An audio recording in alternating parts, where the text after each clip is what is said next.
வணக்கம் தோழர்களே. இந்து மதம் கண்டெடுத்த புரட்சிகரமான ஒரு சிந்தனையுள்ள ஆன்மீக ஞானிதான் விவேகானந்தர். அவர் கடவுளிடம் தான் கேட்டதும் பெற்றதுமாக ஒரு முறை மக்களுக்கு சொல்லுகிறார்.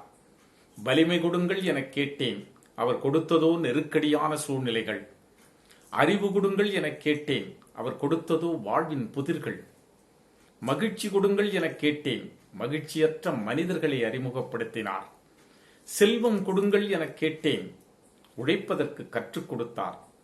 சலுகைகள் கேட்டேன், வாய்ப்பு கொடுத்தார். மன அமைதி கேட்டேன், மற்றவர்களுக்கு உதவச் சொன்னார். நான் கேட்ட எதையுமே கடவுள் எனக்கு கொடுக்கவில்லை, ஆனால் எனக்கு தேவையான எல்லாவற்றையும் அவன் கொடுத்து விட்டான். இதுதான் விவேகானந்தர். அந்த விவேகானந்தரை போல வாழ்வில் வளர்ச்சி அடைவதற்கு தேவையானவைகளை இறைவனிடம் கேட்டு பெற்று இந்த சித்திரை திருநாளில் வாழ்வில் முத்திரை பதித்து வாழ்வாங்கு வாழ வேண்டும் என்று என்னுடைய வாழ்த்துக்களை கூறிக்கொண்டு என்னுடைய பதிவை தொடர விரும்புகிறேன்.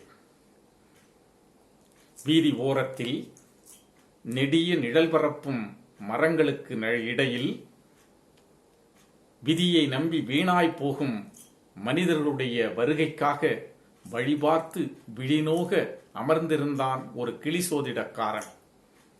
பக்கத்தில் சோதிடன் வயிற்றுக்கு வழிதேடும் சுயநலத்திற்காக சிறகு வெட்டப்பட்ட ஒரு கிளி சிறிய இரும்பு கூண்டில் சிறைவாசம் இருந்தது.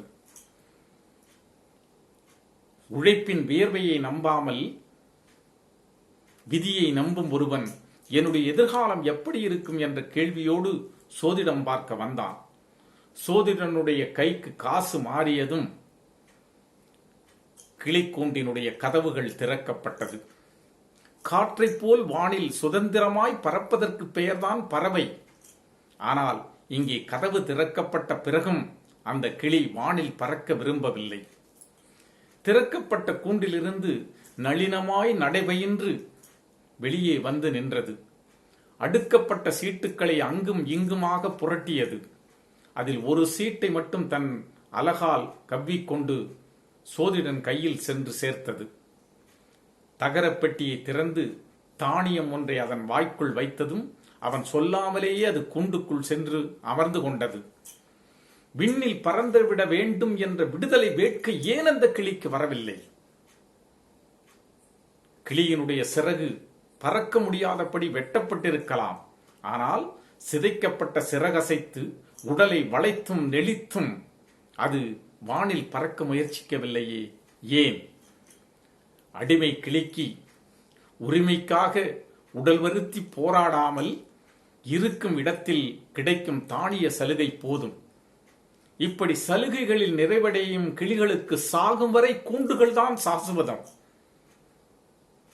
சின்னஞ்சிறு சலுகைகளில் தன்னை நிறைவடை வைத்துக் கொண்டிருக்கும் மனிதர்களுக்கு, அடிமை மனிதர்களுக்கு அடையாள குறியீடுதான் இந்த கூண்டு கிளி. ஒவ்வொரு மனிதனும் தன்னுடைய வியர்வையின் விளைச்சலில் பசியாறுவதற்கு பெயர்தான் சுயமரியாதை.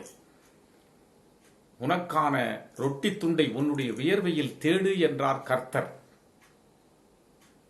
உழைக்காமல் உண்ணுகின்ற உணவு திருட்டுக்கு சமம் என்று சொல்லுகிறது பகவத்கீதை. வறுமையும் நோவும் உழைப்பின் முன்னால் இந்த குட்டி பிசாசுகள் காணாமல் போய்விடும் என்று சொல்லுகிறான் பாரதி. ஆட்சி அதிகாரத்தை சிறிதும் விரும்பாத அண்ணல் மகாத்மா சொல்லுகிறார், எனக்கு 1 மணி நேரம் ஆட்சி அதிகார நாற்காலியில் அமருகின்ற வாய்ப்பு கிடைக்குமானால் இந்த நாட்டில் உள்ள அன்ன சாத்திரங்கள் அத்தனையும் இழுத்து மூடுவேன் என்று சொல்லுகிறார். அவருடைய ஆசிரமத்தில் எவ்வளவு பெரிய மனிதனாயினும் உழைக்காமல் உண்பதை ஒரு நாளும் மகாத்மா ஏற்றது கிடையாது. வாழ்க்கை பயணத்தில் வழிதவறி விழுந்த எவனை கேட்டாலும் விதியைத்தான் நந்து கொள்வான். என்னுடைய தலையெழுத்து எனக்கு இப்படி நேர்ந்து விட்டது என்று தன்னுடைய தவறுக்கு தானே சமாதானம் சொல்லிக் கொள்ளுவான். ஏற்கனவே எழுதப்பட்டு விட்டது, அதை திருத்தி எவரால் எழுத முடியும் என்று தத்துவ புலம்பலில் தப்பித்துக் கொள்ள முயற்சி செய்வான். அந்த ஆண்டவனுக்கு கண்ணில்லையே என்று கையறு நிலையில் கண்ணீர் விட்டு கடவுளை பழி சுமத்துவான். ஆனால் விழுவது அத்தனையும் மீண்டும் எழுவதற்கே என்ற மந்திரத்தை ஏன் மனிதன் புரிந்து கொள்ளவில்லை? புதுக்கவிதை பிதாமகர்களுள் ஒருவரான நா. பிச்சமூர்த்தி அவர்களுடைய கவிதை விதியை நம்பி வீழ்ந்து கிடக்கும் மனிதர்களுடைய பார்வைக்கு ஒரு புதிய சாளரத்தை திறந்து வைக்கிறது. அகன்று விரிந்து பறந்து ஓங்கி உயர்ந்த ஒரு காடு, விண்ணை முட்டும் நெடிய மரங்களுக்கு நடுவில் ஒரு சின்னஞ்சிறு கமுகு செடி, பாக்குச்செடி கண் விழிக்கிறது. அதற்கு தேவையான நீர், வெளிச்சம் எதுவும் கிடைத்து விடாதபடி இந்த நெடிய மரங்கள் மூடி முற்றுகையிட்டுக் கொள்ளுகின்றன. பட்ட பகலிலும் கரிய இருள் படர்ந்து நிற்கின்ற அந்த காட்டில் இந்த நெடிய மரங்களுக்கு நடுவிலே விதையாய் விழுந்து செடியாய் முளைத்து மரமாய் நிமிர்ந்து நிற்க முடியாமல் விதி இப்படி செய்துவிட்டதே என்று அந்த கமுகு செடி கண்ணீர் விட்டதா என்ன? இல்லையே. ஏன்? மனிதர்கள் அறிந்து வைத்திருக்காத வளர்ச்சியினுடைய மூல மந்திரத்தை அந்த கமுகு செடி அறிந்து வைத்திருந்தது. பிறவி இருளை துளைத்தது. தன்னை சூழ்ந்து நின்ற நிழலை வெறுத்து முகம் உயர்த்தியது. விண்ணிலிருந்து வழியும் ஒளி அமுதை பெற வேண்டி தேடி பிடித்தது. கதிரவனுடைய கதிர்களின் ஸ்பரிசத்தை நுகர்வதற்காக உடலை நீட்டியும் வளைத்தும் நெடிதாய் வளர்ந்து சென்றது. ஒளியை பெற வேண்டி ஒரு பெருமரத்தை சிறு கமுகு மோதுமென்றால் அதுதான் வாழ்க்கை போர். முட்டி மோதுவதில் தான் இன்பம் இருக்கிறது. வாழ்க்கையின் உன்னதம் என்பதே என்ன? அடைபட்ட கூண்டு கிளியாய் சிறைபட்டு சீரழிவதில் இல்லை அந்த வாழ்க்கை. மண்ணை பிளந்து கொண்டு விண்ணை நோக்கு வளருகின்ற விதையினுடைய வேள்வியில் இருக்கிறது வாழ்க்கை. இதை புரிந்து கொள்ள வேண்டும். ஒவ்வொரு மனிதனும் நான் இருந்த இடத்தில் இருப்பேன், வந்து விழுந்ததை உண்பேன் என்பது வேண்டுமானால் மலைப்பாம்புக்கு வேண்டுமானால் அது சரியாக இருக்கலாம். மனிதர்கள் அப்படி இருக்கலாமா? உயிரினுடைய முயற்சியே வாழ்வினுடைய மலர்ச்சி என்ற மகா வாக்கியத்தை நீங்கள் நினைவில் வைத்துக் கொள்ள வேண்டும். இந்த நேரத்தில் இந்த சித்திரை திருநாளில் முயற்சி என்ற ஒரு சொல்லை மூலதனமாக்கி இந்த பதிவை நான் வெளியிடுவதற்கு மிக முக்கியமான ஒரு காரணம் இருக்கின்றது. நான் இன்று வசித்துக் கொண்டிருக்கின்ற இந்த கடலூர் மாநகரில் ஒரு பெரிய விசித்திரமான போராட்டம் நடந்து கொண்டிருக்கின்றது.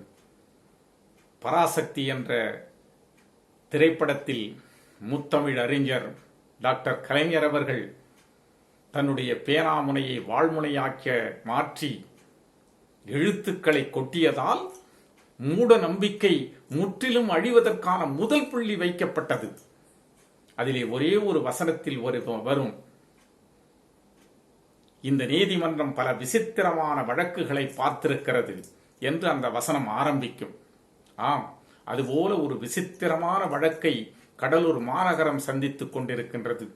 அதற்காக இங்கிருக்கின்ற மக்களை திரட்டி இந்த குடியிருப்போர் சங்கம் என்பது ஓயாமல் முயற்சியும் போராட்டமாக வாழ்க்கையை நகர்த்தி கொண்டிருக்கிறது. என்றேனும் ஒரு நாள் வெற்றி வந்துவிடும் என்ற நம்பிக்கையில். விசித்திரம் என்றால் என்ன? விசித்திர வழக்கு என்றால் என்ன? இயற்கைக்கு மாறானது, கற்பனைக்கு எட்டாதது, முரண்பாடுகள் உள்ளது. அந்த வழக்கு என்ன தெரியுமா? கடலூர் மாநகரில் அமைய இருக்கின்ற புதிய பேருந்து நிலையம் கடலூரில் அமைந்துவிட வேண்டும் என்று கோரிக்கையை எழுப்பி ஒரு போராட்டம் நடத்த வேண்டிய சூழ்நிலைக்கு இந்த மக்கள் தள்ளப்பட்டிருக்கின்றார்கள்.